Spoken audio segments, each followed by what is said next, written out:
graphing functions. It's really done pretty much the same way we graph any equation. We find ordered pairs, but instead of calling it an xy ordered pair, it's an x f of x ordered pair. That's really the only difference. Okay, so if I have this f of x equals x squared minus 5, I would want to make myself a table of values. So I'm going to start with x and y, or you could put f of x there, either one. They're really pretty much the same thing there. I don't know maybe the shape of this, so I'm going to use both negatives and positives, -2 up through 2.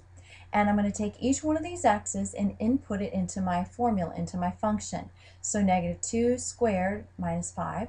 Notice that's +4 minus 5, or -1. Take the -1, plug that in as well. Should get a -4. Take the 0, plug that in, and you should get -5, etc. And we get all these ordered pairs. So the first one would be -2, -1. Where's that? Well, back 2, down 1, right here, right? -1, -4. Where's that going to be? Back 1, down 4, right here.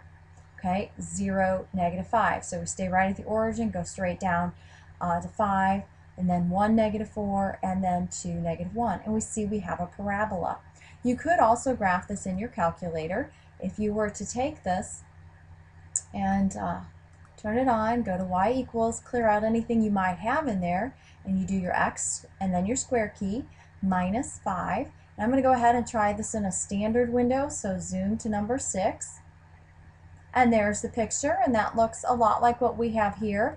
Now I want to show you right above graph, it says table. If you hit the second and then that button, look at that. You've got the table that we have here. So it's a way to check your answers and make sure you do have the right ordered pairs when you're graphing. Let's take a look at another one. If I have f of x equals the square root of x plus 4, different kind of equation, so it's going to be a different shape. So x and f of x would be my table headings, and then I'm going to start with -4, -3, 0, 2, and 5. Again, each one of these is an input. I plug it into my formula here and simplify the result. The first one, we get a 0. When you take -3 and you put it in for the x up here, you're going to get a 1. A 0, you plug it in, you get 2. If you plug in a 2, you get the square root of 6, which is not going to be a nice number. But if you take a 5 and you put it in, you're going to get the square root of 9, which is 3. And we get this shape here. Once again, you could do this on your calculator. This time when you go to your y equals, though, you're going to need to do the second key and then the x squared button to get the square root, and then x plus 4. Close that up, and let's take a look at the graph. We already have it in the standard window, and there it is, and we could look at the table the same way we did the last time. Now I want to take a look real quickly at going backwards and actually finding values given the graph to begin with. Okay, so in this case what we've got is a function that's graphed for us, and they're telling us that it's x squared minus 5. But I don't even have to know that. If they want me to find f of 3, what they're giving me here is the x value of 3, and they're asking me to find the f of that, the y value associated.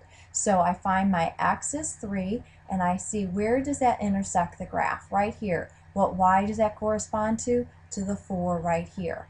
Right? Same thing for f of -2.